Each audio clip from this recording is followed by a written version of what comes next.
freezing outside. Like, it's really cold for Texas. And coming from Oklahoma, I expect my seasons to change when they're supposed to. I don't miss the freezing cold, you know, the cold where you just can't even think when you go outside cold. But I do miss sweater weather. Like, one day it'll be 53 degrees here, and then the next day it's like 80 and the humidity is through the roof. But it feels like Christmas. I feel it. I feel it in the air. I mostly just feel it in the temperature because it's cold as balls. Oh, but it's time for another episode of Monday Coffee with the Doll. We're going to be talking about self-doubt. The one type of selfie that doesn't look good on anybody. So if you want to partake in the conversation, make sure you grab yourself a cup of joe and get... Shit. So good morning and happy Monday to you all. I know it looks a little different, and that's because I'm sitting on my boyfriend's desk in his window because he decided to take a nap right when I was getting ready to make my show. And he did the I'm gonna sleep for like 30 minutes and then wake me up, and you should be ready by then, right? And I'm like, oh, I'm ready right now. But I don't want to wake him up because that's kind of a jerk move. So I just decided to come in here, and I mean, the lighting is great. Look at my highlight. Heyo! What are we doing this holiday season? We're blinding people. No, that's not nice. You can't joke about that. Oops. So I thought that this week's topic could be about self-doubt. It kind of goes hand in hand with the topic that I talked about last week, which kind of went hand in hand with the topic I talked about the week before. So everything's kind of like flowing one right into another. And I thought self-doubt would be a good topic. It's something that I know I've struggled with a ton of. But I kind of got the title, Self-Doubt, the only selfie nobody looks good in. Or I guess you could say the only selfie that you should not want to partake in. I saw an argument on Facebook this week between some people because there was one side, it was one of those feeds where you're like, let me see the 5th selfie in your phone, or let me see, drop a selfie and let me see how beautiful you are. You know, one of those posts where they're trying to talk people up, but then there's always that one person that comes along that's like, me, I don't think anybody should post selfies because it makes everybody narcissistic and entitled, and it just clearly shows that all you care about is appearance and looks. And if you just post selfies of yourself, then clearly you're narcissistic and clearly you're into yourself, and clearly there's something wrong with you because clearly there's something wrong with feeling confident about yourself and posting a picture. What? So yeah, I saw that and I read it and I almost got involved because just the mindset behind it, you just want to go, what is wrong with you? Like, really, let's talk about this. If you're mad that people feel great about themselves and are feeling fine and feeling good looking, and they have this picture of themselves in their phone and they want to drop it in that person's comment who literally asked for a selfie. We're not talking an unsolicited dick pic here that just slides into a girl's other inbox without her asking. We're just talking about a selfie that somebody asked for and gave you the opportunity to either partake in or not partake in. And you're mad? You're mad? You're mad? Why? Like, why? Why are you angry about that?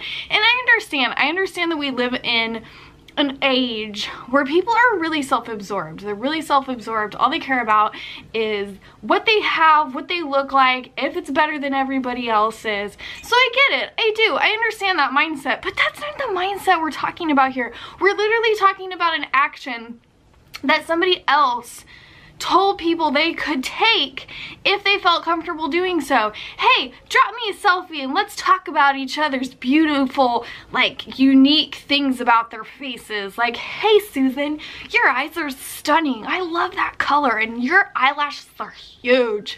Oh, thank you so much, Diane. Your lips are beautiful. I absolutely love the shape of them. Like, why is that bad? I don't understand it. But it provoked this idea of self-doubt, and self-doubt is something that I know I myself have struggled with probably way more than, you know, is fair. But we're here and it's made us who we are, so we just embrace it and try to learn and do some personal self-growth.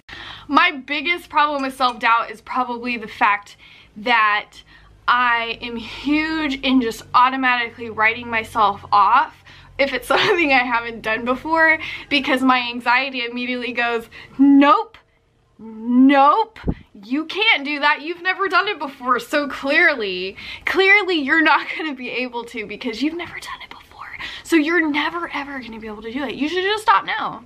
Why are you going to embarrass yourself? Why are you going to fail? Why are you going to put that in your pocket of things that you tried and failed miserably?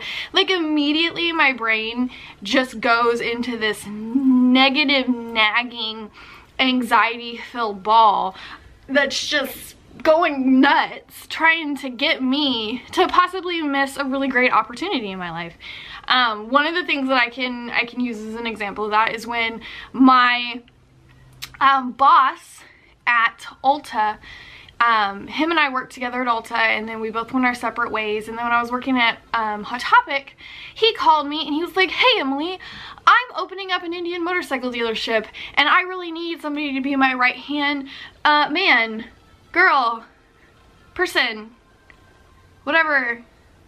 He said right hand man, I think. But regardless, he needed somebody to be his ride or die. He needed somebody to help him. He was like, I think you would be great at this. And immediately I panicked, because I'm like, you don't know anything about motorcycles other than you've been on a couple and you think they're cool and you're a supporter of it. But I mean, you don't really know anything about motorcycles. You spend some time around cars and you know how to shoot the shit about cars and stuff like that, but you don't know anything about motorcycles. What are you doing even considering this? But he did, because it was a great opportunity for me, and it was a great opportunity for me to take care of my kids better and grow as a person and take on something that was an entirely different realm of what I'd been involved in the past. And I was really scared, but I took that jump, and I doubted my capabilities a lot. I really worried I wasn't going to be able to handle it. I didn't think I was going to know what I was doing. I assumed I would just end up being a big idiot. And in the long run, I worked there for 2 years and practically ran the shop. And I did an amazing job. And although I didn't do everything right, and I struggled with a lot of things, and my boss helped me so much learn when I needed to learn to do my job properly. And a lot of it was just hit or miss. I just did it. I figured it out. I took on each task, and I did step by step to, you know, take it down, say my name. But I had a lot of really awesome, you know, experiences, and I learned a lot about myself, and I learned about what I was capable of. I learned about, you know, how I could handle so many different types of people, because working at a motorcycle shop is pretty interesting.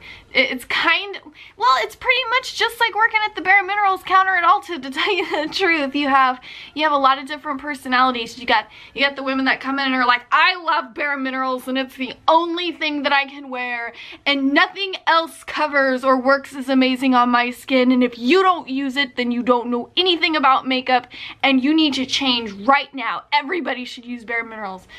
And then you have the women that come in that are like, I mean, it's okay. I've used it. I like it. I don't hate it. I mean, it's messy. It's, you know, it works. It's expensive. And then you have the people that come in and they're just like, it's terrible. It doesn't cover anything on my face. It's not full coverage like it says. It's a mess. It's all over all of my curtains. It's in my carpet. It's in my cat's water bowl. Like, they don't like Bare Minerals at all. And it's kind of like that with guys in the motorcycle industry, where, you know, you have the ride or die guys who know their stuff. They're very particular about their stuff. You know, they like their brands. They like their things a certain way. You know, and they just come in and they're super easy to help because they already know what they need. And then you get the guys who don't know anything about anything but like to act like they do, and they try to say things and shoot the shit with you, but it just doesn't ever go very well because they don't really know what they're talking about to begin with, and you really don't know that much either. But I felt kind of cool because I knew more sometimes than some of the guys, so that made me feel good about myself. But regardless, it was a really great experience, and although I was terrified to take it on because everything about it was so opposite of what I had dealt with before, and when you already have anxiety, you know, you struggle with change. I struggle really bad with, you know, taking myself out of my comfort zone and my environment and putting myself in a totally new situation, and I always immediately doubt my capability and what I'm able to do, and just like think the worst right out the gate, you know what I mean? Like I just immediately like, nope, this isn't for you. You just need to turn around and go back to what you were doing, which is usually like eating saltine crackers with a can of Coke in my hand, watching Shameless on Netflix. But don't judge me. Have you guys checked out our sponsor, Forever Above Me? You really should. Why? Well, because it basically is one of those places that inspires you to inspire others and share what inspires you so you can influence others. And what's bad about that? Nothing. But you can definitely get yourself a one-of-a-kind mug of positivity. Monday Coffee with the Doll mug that you can take with you and drink your café out of, and it tastes way better. Yes, it does. You can also get my mug that has the quote on it that I end my show with. These are the days that fill your week. Make them amazing. You can get a mug that says that. And that's an even more mug of positivity mug. You know what I'm saying? But yeah, check them out, Forever Above Me. There's a link below. So I guess that's how we're going to close out the show. You know, I've gone through a lot of things where I immediately have doubted myself. Like in the very, very beginning, you know, I just write myself off. I sell myself short right out the gate, and that has a lot to do with my anxiety. It has a lot to do with the fact that I'm scared. I'm scared of all the different things that I could face. I'm scared of the things that could go wrong. I'm scared of the things that could go right, you know, and every single time I've sucked it up and I've done what I need to do, I learn something positive every time, and I always have, you know, most of the time a pretty good experience. You know, some really scary things have come into my life, and I just want to hide. I'm like, you can't do this, you need to go and let somebody else handle it for you. But you know, you can't live life that way, and you're not going to find your true self. And there is a strong, brave, you know, vocal person inside me, and I'm learning how to embrace her, and I'm learning to not doubt who I am and kind of let that side of myself take more control. But self-doubt is a real thing. It's real, and it's real strong, I'll tell you what. But you know what else is strong? This week's Monday Coffee Kisser. So this week I am wearing Pop Beauty's Permanent Pout. It's a liquid lipstick that I got off the Hush app. I'm a big fan of the Hush app. You all should check it out. It's not just an app where you can buy really great beauty products. A lot of the dupe products that you see if you're a beauty person like me, you know, you find those palettes and they're like, this is a dupe to Anastasia's $1 million palette for $10, and I'm like, where do I get that? Because that's more my speed. And Hush has all of that stuff, but I got this. Every once in a while they'll have some pretty big name brands on there, and I'm a big Pop fan. And I decided to buy them because they were fairly cheap. This is shade Sweet Harmony. It is a kind of mauvey nude color. I was trying to have pink hair, red shirt. I didn't want to wear anything too crazy. I was kind of trying to get my colors together. But as you can see, it's a pretty great shade. It's pretty neutral. It can go with a lot of things. But it doesn't come off on my cup at all. It doesn't smudge, budge. It's comfortable. It's not drying or cracking. Where's my cup? It's not on not on my rim anywhere. But I really like it. I'm a big fan of Pout Beauty. They're a cruelty-free brand as well. I do believe they have some vegan products. I'm not sure if they're 100% vegan friendly, but you can find a link for this down below as well if I can find it. I'm pretty sure I can find it. But it's really great. It's one of my favorite. I have a lot of different colors, and they're a good liquid lipstick. So with saying that, I want to tell you guys that in this season of blessings, in this season of love and giving and thankfulness, I love you guys, and I'm thankful for you guys, and I hope that my journey helps you on your journey. So remember, if you like this video, give it a thumbs up. If you don't like this video, give it a thumbs up. Subscribe to my channel, ring that little notification bell so you get notified when I put up a new video, and remember to just stay amazing and stay beautiful, because after all, these are the days that fill our week. Make them as amazing as you are. I will see you next time. Bye!